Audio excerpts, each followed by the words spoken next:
Emmet Louis Till was born July 25, 1941 in Chicago. His father's name was Louis, and his mother's name was Mamie Till. Unfortunately for Emmet, his father and mother separated shortly after his birth in 1942, and the family later received word from the Army that Emmet's father had been executed for willful misconduct. Despite this, his mother graduated from high school, but that was the extent of her education. Emmet's mother managed to get straight A's while raising him. She was determined to create a good life for Emmet, and she did. Emmet did everything his mother asked because his mother was going to school and working long hours. He also did all of the housework.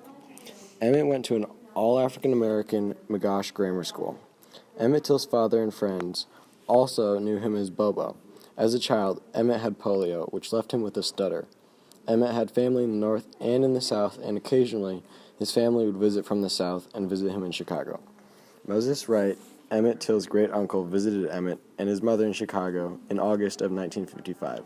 At the end of this trip, he mentioned that he planned on taking Wheeler Parker, Emmet's cousin, down to Mississippi to visit him.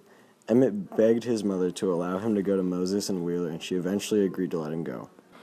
On August 21st, 1955, Emmet Till arrived in Mississippi. 3 days later, on August 24th, 1955, Emmet Till entered Bryant's grocery and meat market with a group of teenagers. It is unknown what exactly transpired while Emmet was in the grocery store, but it is believed he either whistled at, flirted with, or touched the hand of the cashier, Carolyn Bryant, also the wife of the owner. 4 days later, on August 28th, Roy Bryant, Carolyn's husband, and J.W. Millam, Roy's half-brother, broke into Moses Wright's house at 2:30 a.m. and kidnapped Emmet. Millam and Wright then beat Emmet to the point where he was unidentifiable, dragged him to the riverbank, shot him in the head, wrapped his body in barbed wire, and threw his body into the Tallahatchie River. Moses Wright reported Emmet's disappearance to the authorities, and 3 days later his body was discovered in the Tallahatchie River. His face and body were so badly disfigured that the only way to identify him was through his father's ring. On September 19, 1955, the trial began. At that time, women and African Americans could not serve on a jury. This meant that Bryant and Millam were tried in front of an all-white, all-male jury. During the trial, Moses Wright took to the stand to directly accuse Millam and Bryant of committing the crime, which was unheard of in the 50s for a black man to accuse a white man of a crime. The jury's deliberation lasted less than 67 minutes, and Bryant and Millam were found not guilty. A few months later, Bryant and Millam admitted to the crime of killing Emmet because they were protected by double jeopardy laws. They sold their story to Look magazine for $4,000. Mamie Till opted to have an open casket funeral despite being able to see what Emmet looked like after the attack. She believed that by having an open casket funeral, people would be able to see the racial violence that took place in Mississippi and occurs all across the country. For 5 days, Emmet's body was on display, and over those 5 days, thousands of people visited Robert's Temple Church of God. September 7, 1955, a Tallahatchie County grand jury indicts Roy Bryant and J.W. Millam for the murder and kidnapping of Emmet Till. Conviction on either charge could carry the death penalty. September 19, 1955, the trial of Roy Bryant and J.W. Millam for the murder of Emmet Till opens in Summer, Mississippi. By the end of the day, an all-white, all-male jury is selected. September 20th, 1955, testimony begins in the Emmet Till murder trial. More than 70 reporters and photographers crowded the small courtroom for the opening of the trial. Mose Wright and Till's mother both testify for the prosecution.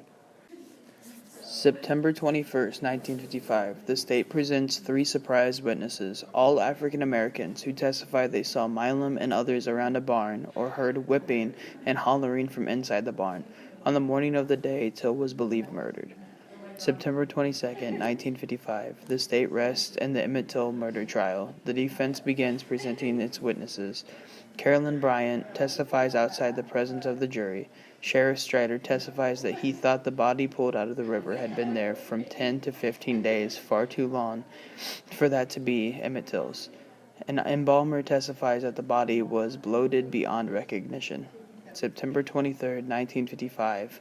After the defense presents a series of character witnesses, closing arguments are presented in the Bryant-Millam trial. After about an hour of deliberating, the jury returns a non-guilty verdict. September through October 1955, hundreds of thousands of people, mostly in northern cities, attend rallies protesting the verdict in the Till murder trial. In Mississippi, however, members of the segregation-supporting white citizen council skyrockets. In 1957, an unsuccessful attempt is made to assassinate Sheriff Strider, who has come to be viewed by many African Americans as the biggest villain in the Till case.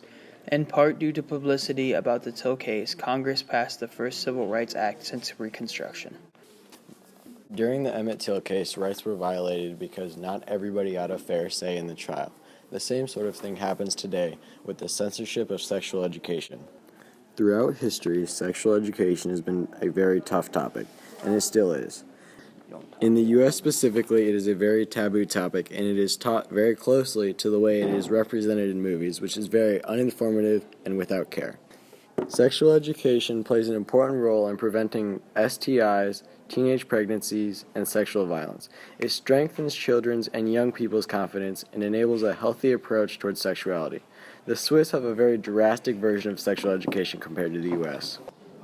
Even though teen pregnancies have been on the decline, the U.S. is still ranked number one in the highest teen pregnancies, 15 through 19. This is largely due to an abstinence-only teaching style. Only 24 states, including D.C., mandate that there is any kind of sexual education. Only 18 states plus D.C. mandate that information on contraceptions are taught. 18 different states require that abstinence only or waiting for sex until marriage is taught. 13 states require that inclusion or information on the negative outcomes of teen sex and pregnancy is required. In 1996, Congress established a federal program to fund schools that exclusively teach abstinence-only programs. To qualify for federal funding, programs must promote the beliefs that a mutually faithful monogamous relationship in a context of marriage is the expected standard of human sexual activity, and that sexual activity outside of marriage is likely to have harmful psychological and physical effects. The teachers that tried to teach inappropriate things like vaginal anatomy, AIDS prevention, safe sex, and STD lessons were censored in hopes that it would keep the students abstinent rather than informed. A child who grows up with no sex education will not have the knowledge of birth control or sexually transmitted diseases that could help keep her safe, should she choose not to follow that particular piece of advice. Worse, the only education on sex that she will have learned is the whispered advice of schoolyard friends. Without proper sex education, our girls may grow up believing rumors that they hear that may not be true.